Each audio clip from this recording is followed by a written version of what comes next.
Hello everyone, welcome to Let's Talk About It. My name is Marquita Mansfield and I have special guests with me today, Mr. Joey Richey. Hey Marquita. Hey, how are you doing today, Joey? Doing great. Thank you so much for taking the time out of your busy schedule, I know, to be with us, So Joey is a vocational rehabilitation counselor with the Alabama Department of Rehabilitation Services, and he brought us some treats with us today. But before we get into that, tell us a little bit about yourself, Joey. Well, Marquita, we're co-workers, Yes. so we work together, and she knows a lot about me. But I am originally from Talladega County, Childersburg, and at the age of 12, I was diagnosed with retinitis pigmentosa, which is a degenerative retinal disease, and it led to total blindness. So I have almost no sight. I've been totally blind now for almost 20 years. Okay. So on display we have a couple of helmets here. So tell us about how you got into doing what you do. Well, tell us, what do you do with them? Well, the last time I was here, I was telling sort of my story about how I lost my vision, how that progressed to my career. But today's going to be more about fun and what I do as a hobby. And so a couple of years ago, I stumbled upon this hobby and had no idea what a sort of popular hobby it is.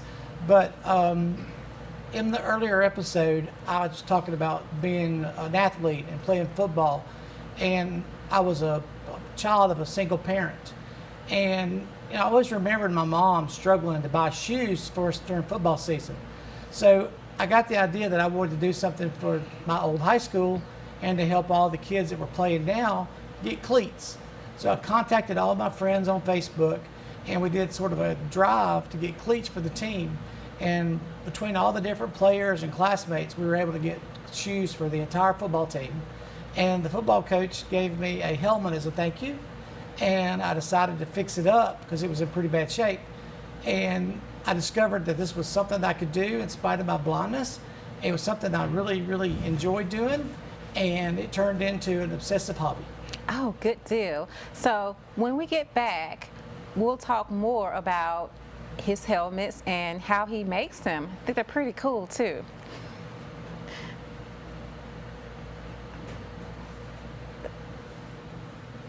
Hello everyone, welcome back to Let's Talk About It. I'm sitting here with Mr. Joey Richey, and we have quite the collection on the table here. Joey, tell us a little bit about your helmets.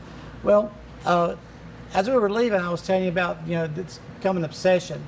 So what I do is I try to get old helmets, and I talk to different high schools all over everywhere. I started kind of locally around places I knew, high schools that I had gone to, and got some helmets from that area. And so I take an old helmet, and I brought a sample today. I picked this one up just this morning from Oxford High School. And it's just a plain black helmet, and it's in pretty bad shape. The face mask is very scratched, very banged up. This one here is not in too bad a shape. I've had much worse, but usually there'll be a lot of scratches up here on the front where they hit, okay? And then inside, sometimes you'll have padding, sometimes you won't. So what I do is I take a starter helmet like this, I take it apart, I'll sand it, and prepare it for painting, and then I'll send the face mask off to be recoated, and it'll look like brand new. And what I do is I kind of treat this like old cars. So I can make this like a copy of the original helmet and do it for the school, or I could do like a concept or a hot rod helmet and really fix it up. Yeah, and I'm very impressed with I was this just one. fixing to say. And I'm only going to touch one side of it for Oh, come on. obvious reasons. Roll Tide. So but this anyway. is sort of the finished product.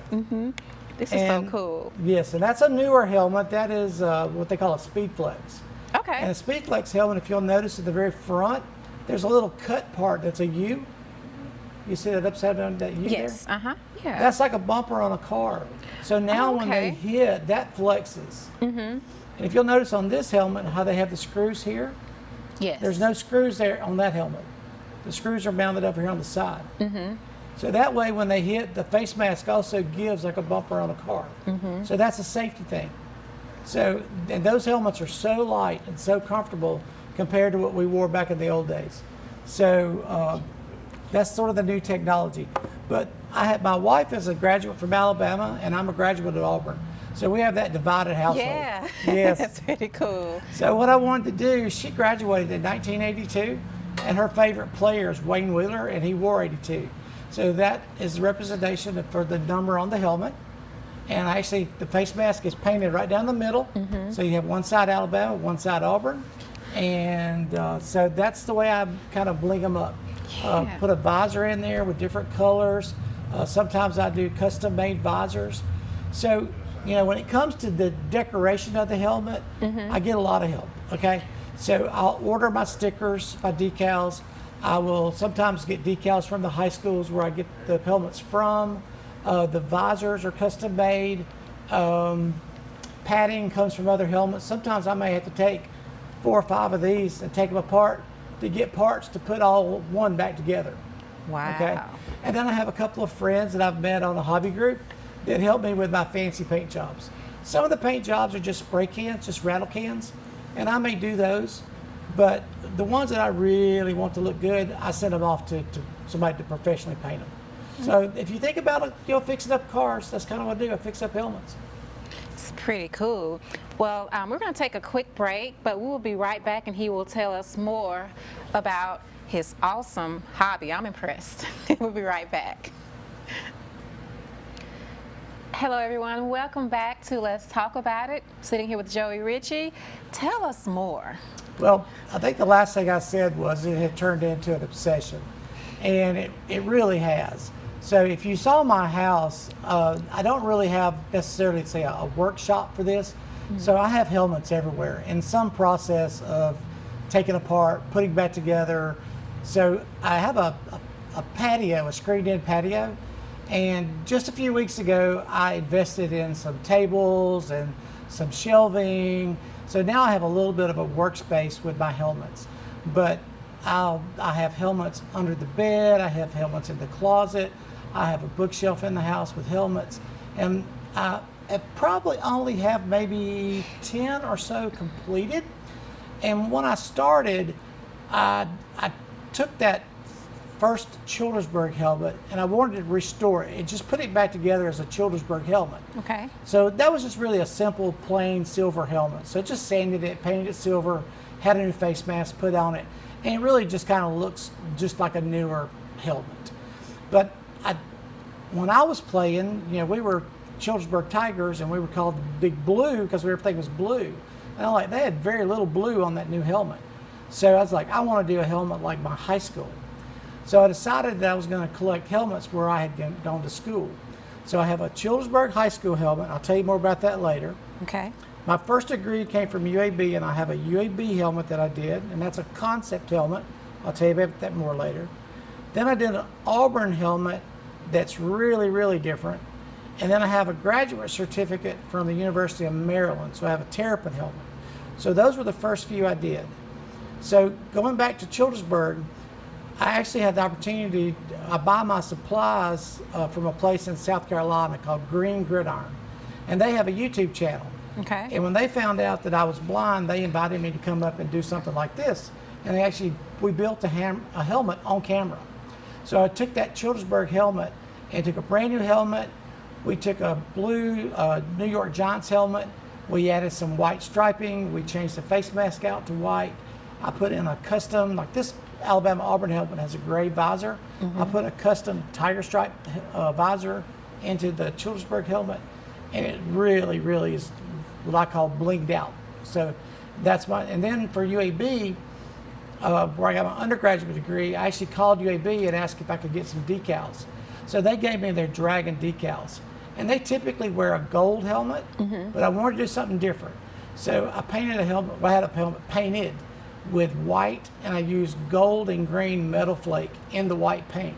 So as you move the helmet in different lighting, the green and gold shine more. Oh, I bet that's beautiful. Yes. And then the face mask has a metallic green paint job on the face mask.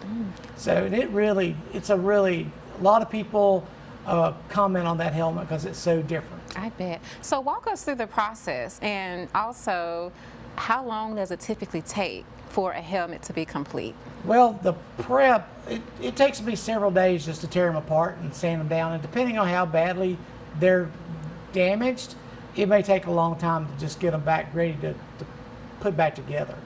And again, I send off the face mask to be recoated. Again, because of shipping and everything, I usually wait till I have several to send off.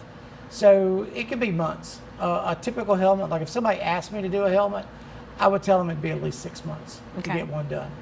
So, and I don't do the fancy paint jobs, so I send them away, and a friend of mine does it. But my Auburn helmet was a custom-made paint job, and it actually looks like sort of the Cincinnati Bengals tiger stripes. So it's white with blue stripes, and it's decked out with orange trim, and it's got some Auburn decals on the front and on the back. And then my Maryland helmet I did myself, and it's a black helmet. And what I did is I ordered lots of little Maryland stickers. So I have the Maryland Turtle, I have the Maryland M, I have the Maryland State Flag, and all of that is just all over the helmet, just spotted. All the decals, like kind of like when you see an All-Star game. So the little decals are all over the helmet. And then I did a custom visor for that helmet, and it's the flag, the Maryland flag, which their football team uses that Maryland flag a lot for their jerseys, for their helmets, all the time. So it really, really looks good. So, and since then I've done some of my favorite teams. I've done the Carolina Panthers. I've done one that's just red, white, and blue. That's kind of a stars and stripes helmet, very patriotic. I have a Belgian Shepherd, my dog. I did one for my dog, and he's a silver Tavern. So it's a black helmet with chrome decals, and it's got a silhouette of his body. And that's a real unusual looking helmet. So I've got about 10 that I've completed, and I'm looking forward to doing more. I have a new goal. I mentioned this helmet here is from Oxford High School. So I'm asking high school coaches to give me helmets. And sometimes I'll get 1, 2, 3 helmets. Sometimes I'll get 10. Just depending on what the coaches may have. That it's usually what they would typically throw away. I contacted one coach, and he said, "Oh, I wish you'd have called me last week." He said, "I threw 20 in the trash." Oh, wow. So I'm like, "Oh, I'll take anything you're willing to throw away." So a lot of times coaches will call me and say, "Hey, I've got you a helmet," or "I've got 2 or 3. And like I said, sometimes I just have to take 4 or 5 helmets to just get one good one. So it takes me a while. So I'm always on the look for helmets, supplies, and parts. And so if there's any coaches out there that want to get in touch with me, just let me, just look me up. Yeah, you have a few more coming from my husband for sure. Oh, yes. For sure. So with doing the high school helmets, I really have done a lot of the helmets that I wanted to do for my own personal kind of collection. Yeah. So now what I'm doing is I'm doing high school helmets. I'm actually trying to get a helmet, say from Oxford, and do an Oxford helmet, and then get a Hoover helmet and do a helmet for Hoover, do a helmet from Winterboro. So I'm taking all these different helmets and I'm putting them back together. How cool. Now recently, I have a new goal, and my wife is going to kill me. Is I got a helmet from Georgia, and I got a helmet from Florida. And then I got a helmet from South Carolina. And then I said, I want to try to get a helmet from every state in the country. My wife says, what are you going to do with 50 helmets? But I've got South Carolina, North Carolina, Vermont, Michigan, Ohio, Texas, Colorado. So I'm slowly getting... You're well on your way, Joey. I'm slowly getting my helmets for all these, and sometimes the coaches will send me a helmet that's like ready to go. I told one guy, I said, you're taking all the fun. You give me a nice helmet, and I don't have anything to do with it, put it on a shelf. So I really like the ones that are a little bit banged up. Yeah. And sometimes if they don't have a helmet, I'll say, can you give me some decals? Can you just give me the yellow jacket to put on the side? Hoover, can you give me your Buccaneer flag? So I just take those decals and take one of the helmets that I've already got, and I just do something new. So again, sometimes I like to do traditional and do the helmet just like the helmet came, and sometimes I'll do a throwback and make it the way it used to be, and sometimes I'll just have fun. So do you have, like with your finished product, do you have like a special display case at home, or where do you typically display them? Most of them are at my office at work. So I have 2 bookshelves at work, and they're full of helmets. And our boss, she came in yesterday, we were doing some remodeling, and she said, what are you going to do with all those helmets? So every day right now, as we're remodeling our offices, I'm taking a couple of helmets home. So just to, because right now I don't have them all displayed. Yeah, sounds like pretty soon, Joe, you'll definitely need to maybe rent a warehouse or something to store them all. Well, I have been making some helmets for like the local high school coaches, and like my wife says, you can't keep them all. So I'm actually going to give them back to the coaches as gifts. That would be cool. Thank you, gifts, for helping me, have fun with my hobby, and something for them to put in their office. That is awesome. You guys stay tuned. We'll be right back. More with Joey Richey. Let's talk about it. Hi everyone, welcome back to Let's Talk About It. We are here with Joey Richey, and he's just been blessing us with his hobby of refurbishing helmets. So is there any latest project that you're working on specifically for the helmet? Well, like I said, I completed my goal of getting a helmet from the schools that I attended, and then I started working on this big goal of getting high school helmets from all over the country. But I also do something for like my favorite players. And early on when I started playing, I was a linebacker, and I wore number 52. And that was my favorite position. But when my sight got bad, I couldn't play defense anymore because I couldn't see to follow the ball or make tackles. So I still have that's my favorite position. I just love those big hitter linebackers. So I started doing some of my favorite players and doing helmets to represent them. And the first one that I did is Ray Lewis. And Ray Lewis is everybody knows Ray Lewis for being a big linebacker and being like one of the greatest of all time, Hall of Fame. And he actually wore number 52. So I got a Ravens helmet. And then I wanted to do one for Luke Kuechly, who was a linebacker out of Boston College and played for the Carolina Panthers. And he actually retired just a couple of years ago. And he'll probably be in the Hall of Fame one day too. Carlos Dansby is from Birmingham and played football at Auburn. I always loved him while he was playing. And he went to the Arizona Cardinals and played in a Super Bowl. And just a few months ago, he was inducted to the Alabama Sports Hall of Fame. So I'd already done a Cardinals helmet to represent him. So I got tickets to go to the Hall of Fame. Oh, wow. And I was able to corner him after the ceremony was over, and he signed my helmet. So I was very excited to get Carlos Dansby to sign my Arizona Cardinal helmet. So that was a big thrill for me. And then I do have another helmet that's just my autograph helmet. Okay. And my uncle played at Auburn back in the late 60s. And that was one of the very first helmets that I had, but it's really, I hadn't touched it. It is just like it came off the field in 1969. And it's scratched and banged up, and pads are missing out of it. And but it's the one that I get everybody to sign. So Carlos Dansby signed it, Pat Dye signed it, Stan White, Al Del Greco. So I've got a bunch of signatures on that helmet. So that one's really special to me. And I try to, sometimes I'll make friends on Facebook with somebody, and maybe I'll even mail that helmet away and let them sign it and mail it back. So, but I'm still doing linebacker helmets. I love Derek Thomas, who played at Alabama. I want to do a Chiefs helmet for him. Oh, cool. So I have a lot of helmets that I still want to do. So one day maybe I'll have a man cave where I can really do a big display of all my helmets. But I just have so much fun actually working on them and coming up with the ideas that, collecting them is sort of just second nature. I mean, it's sort of the secondary thing. The working on is the fun part. Right. So, and like I said, I'm always looking for helmets. So if there's any coaches out there that you're going through your equipment room and you've had helmets that are over 10 years old, look me up. Okay. Did y'all hear that? Joey Richey said he's looking for additional helmets, and not just helmets, but parts too, right? Oh yeah, parts. Okay, so yeah, we'll definitely, hopefully after this show airs, you'll get some calls for sure, right? I hope so. Yeah. Well, we appreciate you so much for being here with us today. This has been so much fun. Yes, and you already made the commitment of coming back. Yeah, I'd like to show off more of my helmets. Your collection. So we're anticipating that very, very soon. Maybe we could build one together. Ooh, that'd be fun. You have to be very patient with me though, Joe. I'm just warning you, okay? Well, until then, guys, thanks so much for tuning in, and we will see you next time on Let's Talk About It. Take care.